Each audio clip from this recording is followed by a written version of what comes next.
Hello everyone, good morning. आप सभी को नमस्कार। सबसे पहले सीईटी के एग्ज़ाम देने वाले सभी एस्पिरेंट्स को best wishes, best of luck. इसके साथ जो आने वाले एग्ज़ाम्स हैं जैसे एयरफोर्स है, एनडीए है, एलडीसी का एग्ज़ाम है, सीएचएसएल का पेपर है, उसके लिए मैं बेहतरीन तैयारी के साथ आपके साथ आया हूँ। इंग्लिश को हम लोग बिल्कुल जड़ से सीखने के लिए, जीरो लेवल से सीखने के लिए आज एक बहुत ही इम्पॉर्टेंट सेशन में लेकर आया हूँ।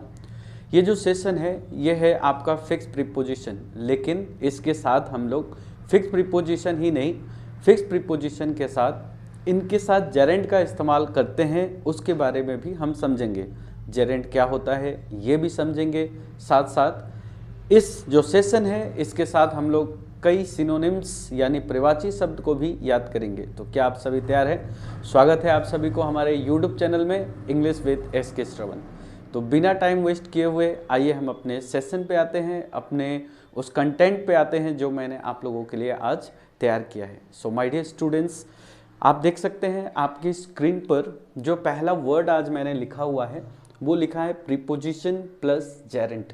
यानी कुछ ऐसे वर्ब होते हैं और कुछ ऐसे एडजेक्टिव होते हैं जो अपने साथ फिक्स प्रीपोजिशन लेते हैं और उस फिक्स प्रीपोजिशन के बाद एक जेरेंट का प्रयोग किया जाता है। अब आपके दिमाग में ये चल रहा होगा कि सर ये जेरेंट क्या होता है, तो ध्यान से सुनिएगा।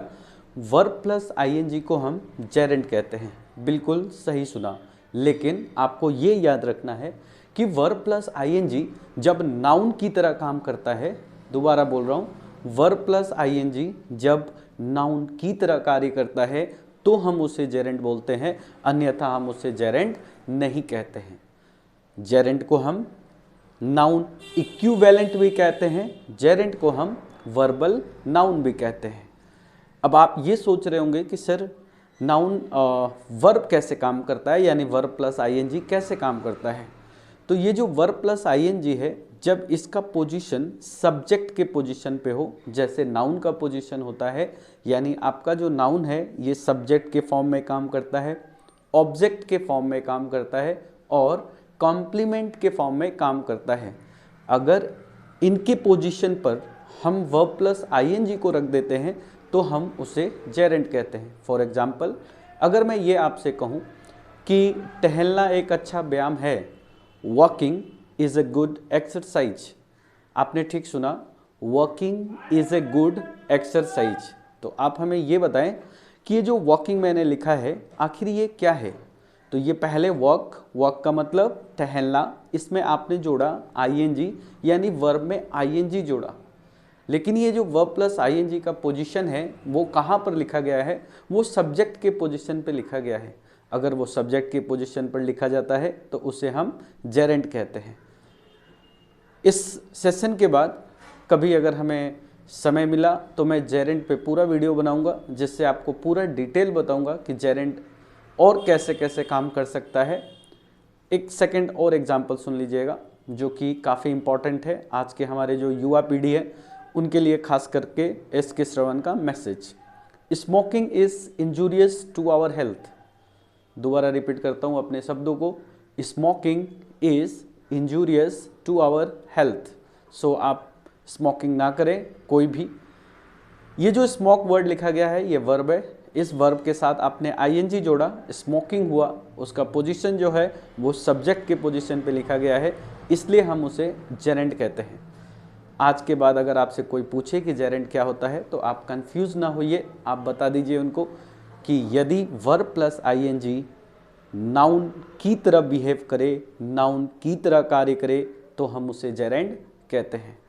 Thank you so much. आइए हम अपने सेशन को कंटिन्यू करते हैं। बहुत ही प्यारा सेशन है, नोटबुक के साथ बैठ जाइएगा, लिखते हुए चलेंगे। देखिए वीडियो तो यूट्यूब पे बहुत सारे पड़े हुए हैं, कहीं से भी आप देख सकते हैं, लेकिन जब आप वीडियो देखें, जब आप यूट्यूब पे पढ़े तो यूट्यूब पे जो कंटेंट आपको प्रोवाइड किया जाता है, जो पढ़ाया जाता है, आप उसको नोट्स बनाएं, आपको आगे चल के काफ़ी फ़ायदा होगा। ऐसे मेरा जो जनरल बैच है एसएससी सीजीएल का, आज यानी मंडे को नाउन टॉपिक स्टार्ट हो रहा है। यदि कोई पढ़ना चाहता है तो आप YSM क्लासेस जयपुर में टोंग फाटक पे ज्वाइन कर सकते हैं। बाकी जो भी मेरे बच्चे मेरे से दूर हैं, जैसे बक्सर, डुमरांव, पटना या राजस्थान में कई अन्य जगह पे जो स्टूडेंट्स हमसे पढ़ चुके हैं, जो कहीं चले गए हैं, जो हमारे पास नहीं आ सकते, उनके लिए मैं हमेशा लाइव आने का पूरा प्रयास कर रहा हूं। और मैंने एक शेड्यूल बनाया है, ध्यान से सुन लीजिएगा। इवनिंग 7 बजे मैं लाइव आता हूं और मैं अपना सेशन कंडक्ट करता हूं, जिसमें मैं बहुत ही डिफरेंट टाइप्स ऑफ क्वेश्चंस को लेकर आता हूं आप लोगों के लिए। और मैं कोशिश करता हूं कि बढ़िया से बढ़िया मैं आपको कंटेंट प्रोवाइड करूं। तो आप लाइव मेरे साथ जुड़ना ना भूलें। Thank you so much my dear students. आइए कंटेंट तैयार करते हैं, सेशन को हम कंटिन्यू करते हैं। So let's begin. पहला वर्ड आपके सामने लिखा है एब्स्टेन। मेरे साथ साथ बोलते हुए चलेंगे, एब्स्टेन बोलिएगा। एब्स्टेन अपने बाद क्या लेता है? फ्रॉम लेता है। एब्स्टेन का हिंदी में अर्थ होता है परहेज करना। एक बार दोबारा बोल दीजिए, एब्स्टेन का मतलब होता है परहेज करना। एब्स्टेन का जो सिनोनिम्स वर्ड होता है वो होता है रिफ्रेन।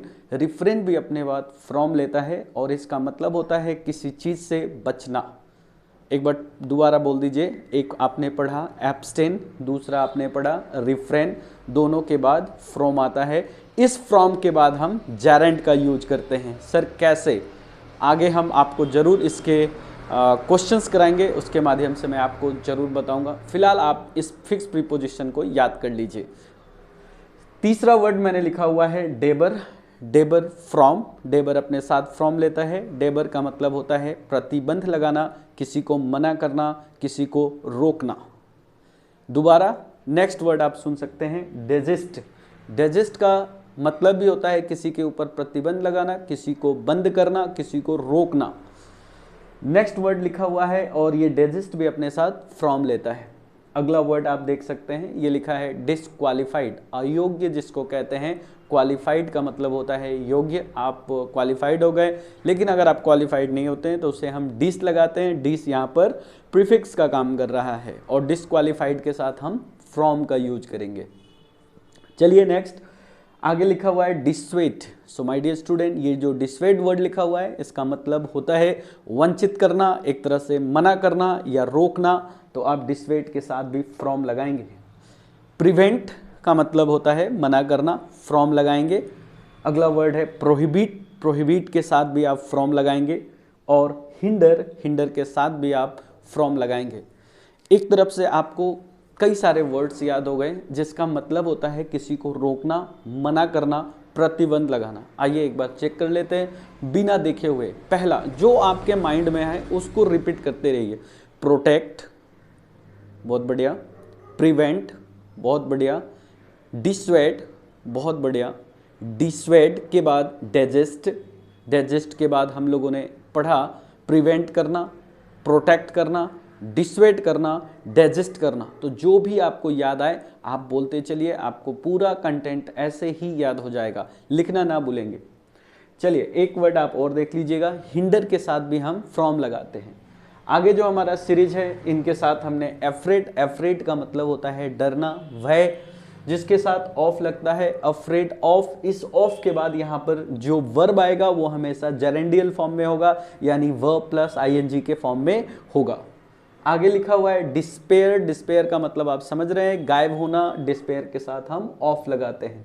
कॉन्फिडेंट का मतलब होता है कॉन्फिडेंट होना, विश्वास होना एक तरह से, और कॉन्फिडेंट के साथ भी हम ऑफ लगाते हैं। नेक्स्ट लिखा हुआ है फॉन्ट। फॉन्ट का मतलब होता है आदी होना, फॉन्ट के साथ ऑफ लगाते हैं। डिजायरस के साथ ऑफ लगता है, डिजायरस का मतलब होता है इच्छुक होना। प्राउड के साथ हम ऑफ लगाते हैं, प्राउड का मतलब होता है गर्व करना, अभिमान। रिपेंट का मतलब होता है पछताना, जिसके साथ भी ऑफ लगता है। थिंक, थिंक का मतलब होता है सोचना, इसके साथ भी हम ऑफ लगाते हैं। अगला वर्ड है होपफुल, होपफुल के साथ भी हम ऑफ लगाते हैं। टायर्ड, टायर्ड के साथ हम ऑफ लगाएंगे, टायर्ड ऑफ। तो आप देख सकते हैं एक बार आपको मैंने पूरे कलेक्शन दिया हुआ है कि ऑफ हम कहाँ कहाँ लगा सकते हैं, जिसके बाद हम जेरेंट का यूज करेंगे। अफ्रेड के साथ, सुनाई नहीं दे रहा? यस बिल्कुल सही, अफ्रेड के साथ ऑफ, डिस्पेयर के साथ ऑफ, कॉन्फिडेंट ऑफ, फॉन्ट के साथ ऑफ, प्राउड ऑफ, रिपेंट पछताना, of, think, of, hopeful, of, tired, of. Very good my dear. Next word आप देखिएगा, फॉर्चुनेट के साथ, फॉर्चुनेट का मतलब क्या होता है, सौभाग्य, इन लगाएंगे। असिस्ट का मतलब यहाँ पर भी हम इन लगाएंगे। असिस्ट का मतलब होता है किसी को सहायता करना। एक्सेल का मतलब होता है शानदार, एक्सीलेंट जिसको बोलते हैं। और एक एक्सेल का मतलब आगे बढ़ाना भी होता है, दैट इज इन का प्रयोग करते हैं एक्सेल के साथ, इन। नेग्लिजेंट के साथ हम इनका यूज करेंगे, लापरवाह होना। परसीव का मतलब यहाँ पर समझना है किसी चीज़ को, इसका मतलब भी हम इन लगाएंगे यहाँ पर परसीव के बाद। परसिस्ट के साथ इन लगेगा। इंटरेस्ट यानी रुचि, इन लगेगा। सक्सीड सफलता, इन लगेगा। प्राइड, प्राउड से बना है प्राइड, अभिमान, गर्व, इन लगाएंगे। इंसिस्ट के साथ ऑन लगाएंगे। सो अप्रैल में जो भी स्टूडेंट एनडीए का एग्ज़ाम देंगे और अभी जो CHSL का फॉर्म आया है उनका पेपर देंगे, और एयरफोर्स का जो लोग भी पेपर देंगे, माय डियर स्टूडेंट्स, जो मैंने कंटेंट आज पढ़ाया है ये काफ़ी इम्पॉर्टेंट है। ये मैं नहीं, मेरा टीचिंग एक्सपीरियंस, पिछले मैंने ऑनलाइन पे आने पे थोड़ा सा देर कर दिया, लेकिन कोई बात नहीं, जब जगह तभी सवेरा, शुरुआत हमने कर दिया है, साथ आपको देना है। ऑफलाइन बैचेस मैंने खूब पढ़ाया, ऑनलाइन पे मुझे ऐसा लगता था कि क्या पढ़ाना है नहीं पढ़ाना है, लेकिन मुझे लग रहा है कि मैं बाकी स्टूडेंटों के साथ आखिर कैसे जुड़ूंगा। ऑफलाइन में केवल वही बच्चे, उन बच्चों के साथ ही जुड़ पाता हूं जो क्लास में रहते हैं, लेकिन जो नहीं आ पाते किसी भी कारणवश, फाइनेंशियली, इकोनॉमिकली, किसी भी तरीके से नहीं आ पाते, उनके लिए SK श्रवण सर लाइव आ चुके हैं।